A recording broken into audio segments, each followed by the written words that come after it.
저에게는 멘토가 있었습니다. 저에게는 믿음의 본이 있었습니다. 그분이 누굴까요? 바로 다윗입니다. 어릴 적 교회 선생님의 이야기는 저에게 너무나도 큰 희망을 주었었습니다.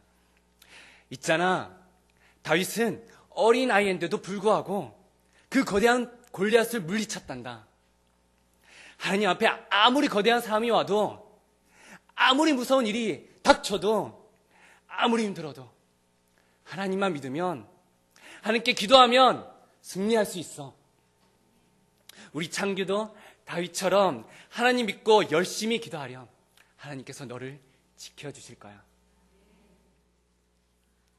근데 그랬던 다윗이 어느 순간 저를 배신을 때렸습니다.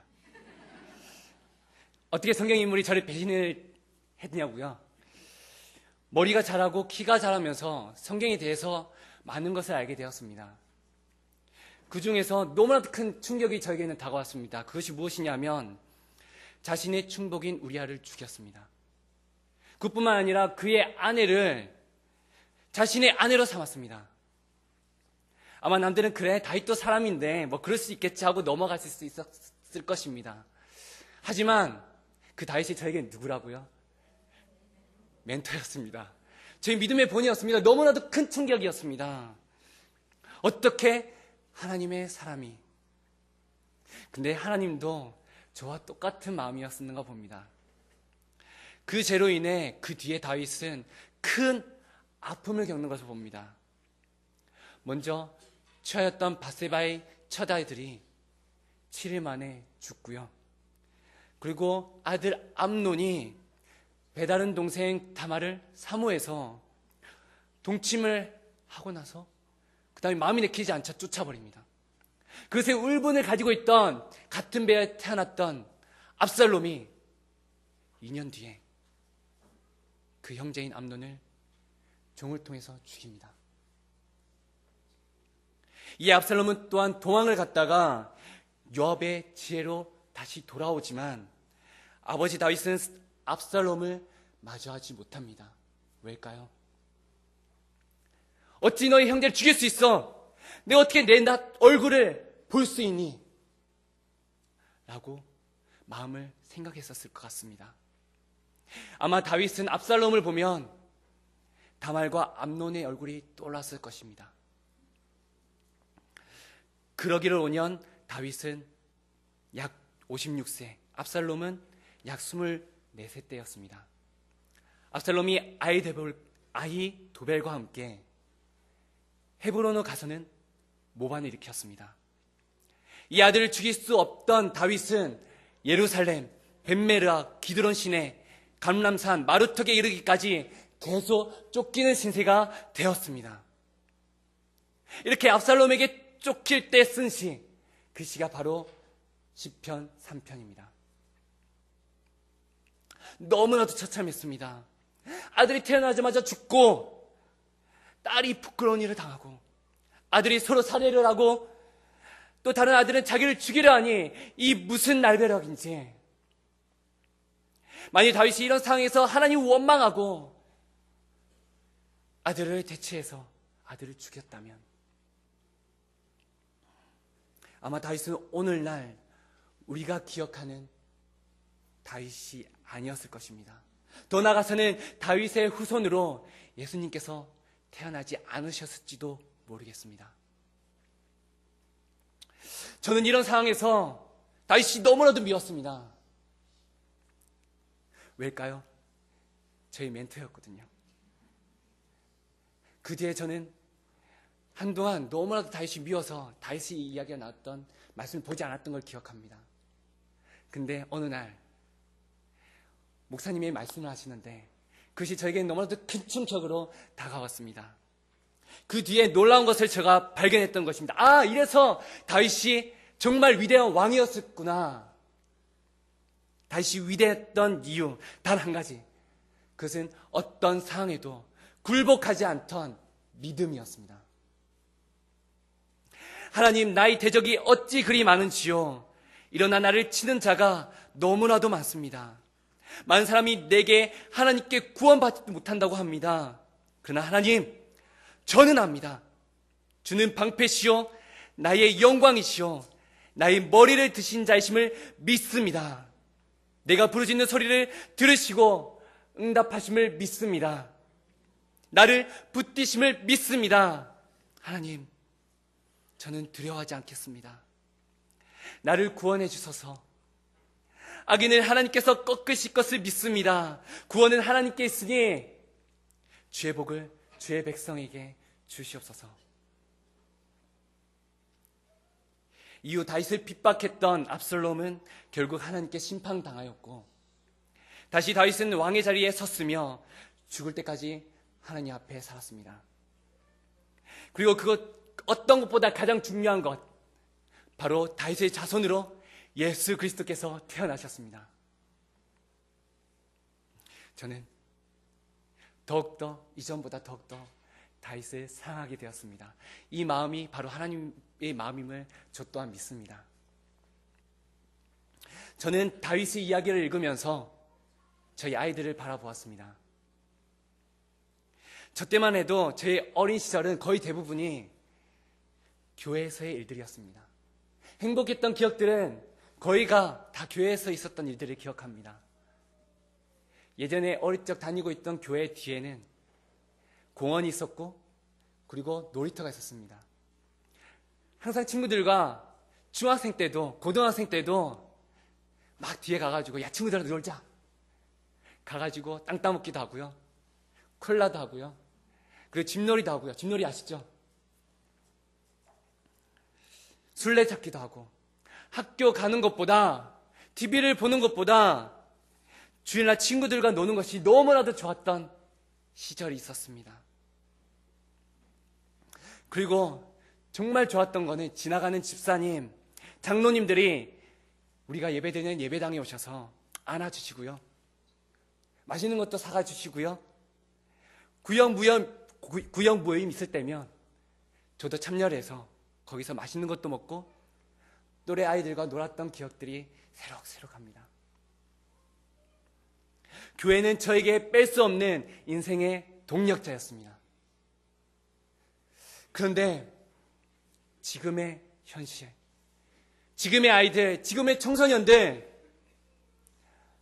교회 가는 것보다 너무나도 즐거워 보이는 것들이 너무나도 많습니다. 컴퓨터는 물론이고요, TV와 영화, 문화시설들은 우리 아이들을 유혹하고 있습니다. 게다가 너무나도 잘 살다 보니까 각 집에는 차 한 대, 두 대씩은 기본입니다. 거기다가 주 5일째겠다. 그래, 이번에 토요일, 일요일 해서 놀러 가자. 주일 예배는 빼고 1박 2일 동안 놀러 가는 것이 일상화가 되었습니다. 예전에 저는 교회 안 나가면 죽는 줄 알았습니다. 어머니의 매를 맞았습니다. 친구들과 노는 것도 있었지만 그 이후도 저를 교회로 보내주었습니다. 하지만 지금은 어떤지 모두 아시겠지만 학교 수업을 치자면요, 선택 과목이 되어버렸습니다. 제2 외국어가 되어버렸습니다. 내가 가고 싶으면 가고, 내가 가기 싫으면 안 가고. 거기다가요, 너무나도 놀라운 사실들은 이 아이들을 노리고 있는 자들이 있다는 것입니다. 바로 이단들입니다.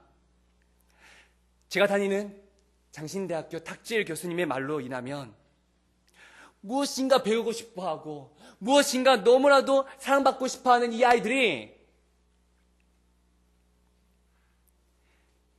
그 아이들의 마음을 알고 접근해서는 나를 알아주는 형, 누나, 친구들 그 사이에서 너무나도 기쁘니까 이 아이들이 벗어나지 못한다는 것입니다.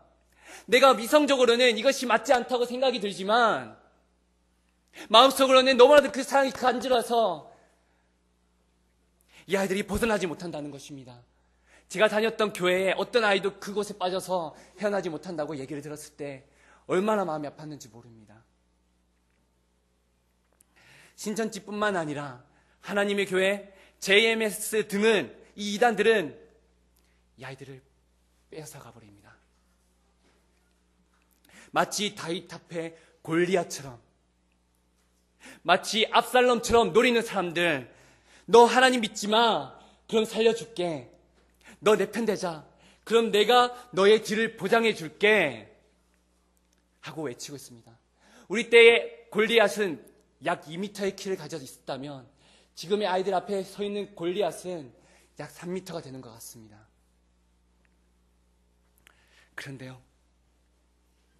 그런데 정말 놀라운 사실은요,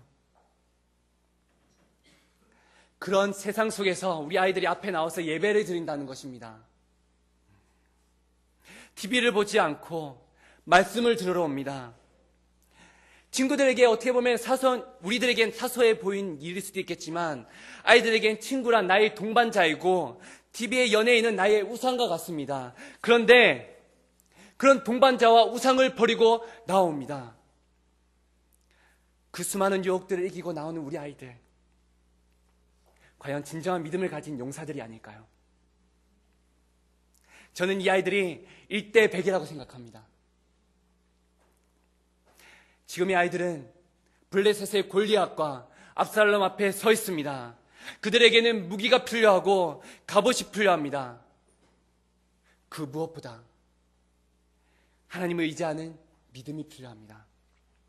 아무리 좋은 무기가 있는들 무엇합니까? 아무리 좋은 스펙이 있는들 무엇합니까?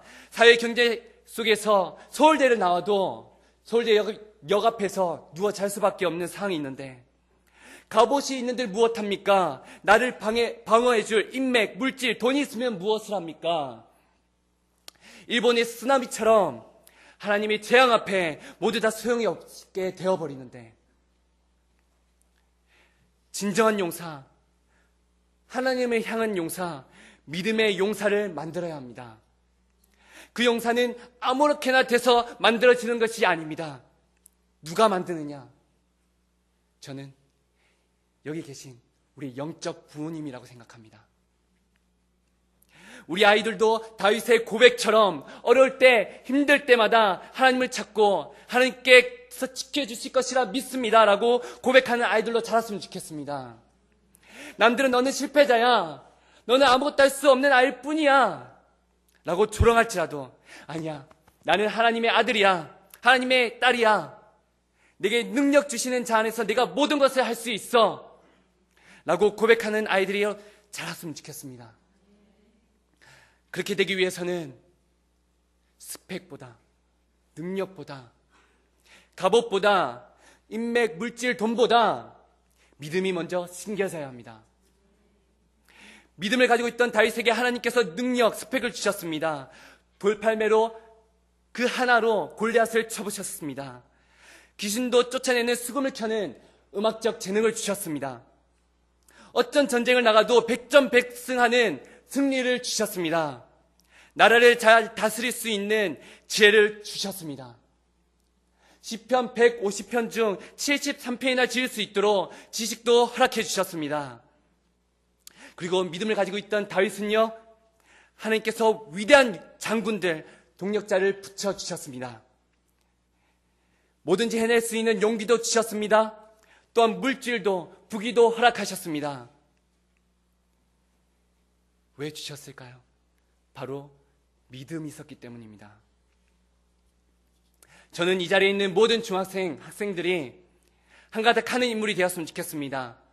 대통령과 정치인이 되어서 하나님 앞에 무릎 꿇고 이 나라를 위해서 기도하고 하나님의 나라를 세우는 아이들로 자랐으면 좋겠습니다. 연예인도 나와서 그리고 차인표 부부처럼 세상에 아름다운 빛을 내는 아이들로 자랐으면 좋겠습니다. 선생님도 이 자리에서 나와서 어지러운 이 학교 현실 속에서 바로잡힌 아이들을 만드는 귀한 사역자가 되었으면 좋겠습니다. 그런 나이, 하나님께 축복받고 사람들에게 사랑받는 아이로 자라가게 하길 간절히 소망합니다. 그러기 위해서는 이 아이들에게 필요한 것이 있습니다. 바로 격려와 사랑과 지원과 기도입니다.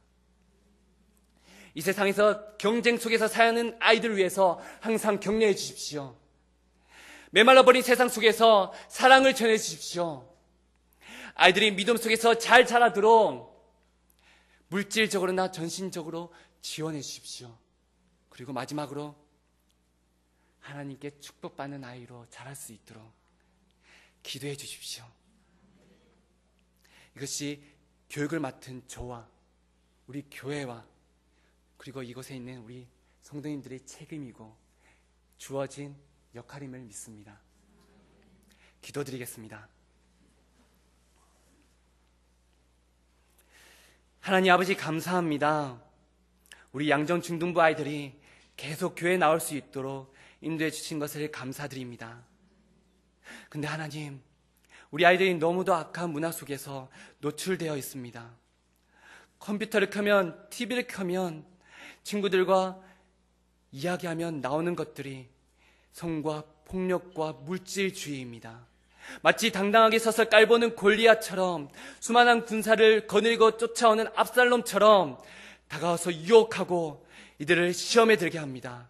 하나님, 이 땅 가운데서 이겨내고 믿음으로 이 세상 속에 하나님의 능력과 이름을 선포하는 아이들로 자라게 하여 주시옵소서. 감사합니다. 이 모든 말씀